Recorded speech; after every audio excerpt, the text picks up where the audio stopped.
யார்ட்டையுமே ஹார்ஷாக நடந்துக்க மாட்டேன். பெருசாக என்னோட பாஸ்ட்டில் யார்ட்டையும் ஹார்ஷாக அப்படிலாம் இந்த மாதிரி எதுவுமே நடந்துக்கிட்டதே இல்லை. பட் அவங்க எனக்கு கொடுத்த விஷயம் வந்து ரொம்ப கஷ்டமான ஒரு விஷயம். ஆனால் இவரை நான் நிறையா ஹார்ஷாக நான் வந்துட்டு வேணாம் இந்த மாதிரி நிறைய டைம் சொல்லியிருக்கேன். பட் ஸ்டில் அவர் வந்துட்டு கிவ் அப் பண்ணாமல் நான் பார்த்துக்கிறேன் அப்படின்னு சொல்லியிருந்ததுங்கிறது வந்துட்டு எனக்கு ரொம்ப சந்தோஷமான விஷயமா இருந்தது. அதுதான் எனக்கு வந்துட்டு ஃபர்ஸ்ட் ஆஃப் ஆல் எனக்கு நம்பிக்கையே கொடுத்துச்சு.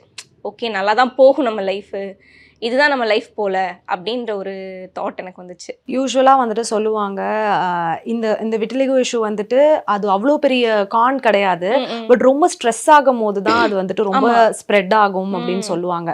நீங்க சொல்றீங்க இல்லையா உங்க பாஸ்ட்ல நான் ரொம்ப கோ த்ரூ பண்ணியிருக்கேன், அது ஒரு முக்கியமான இஷ்யூவா இதானதுக்கு? கண்டிப்பா எனக்கு ஏன்னா வந்துட்டு எனக்கு சின்ன வயசுல இருந்துச்சு. அதுக்கப்புறம் நான் டேப்லெட் எடுத்து எனக்கு ஒரு 10-12 வருஷமா எனக்கு வரவே இல்லை. எனக்கு ஆக்சுவலி வரவே கிடையாது.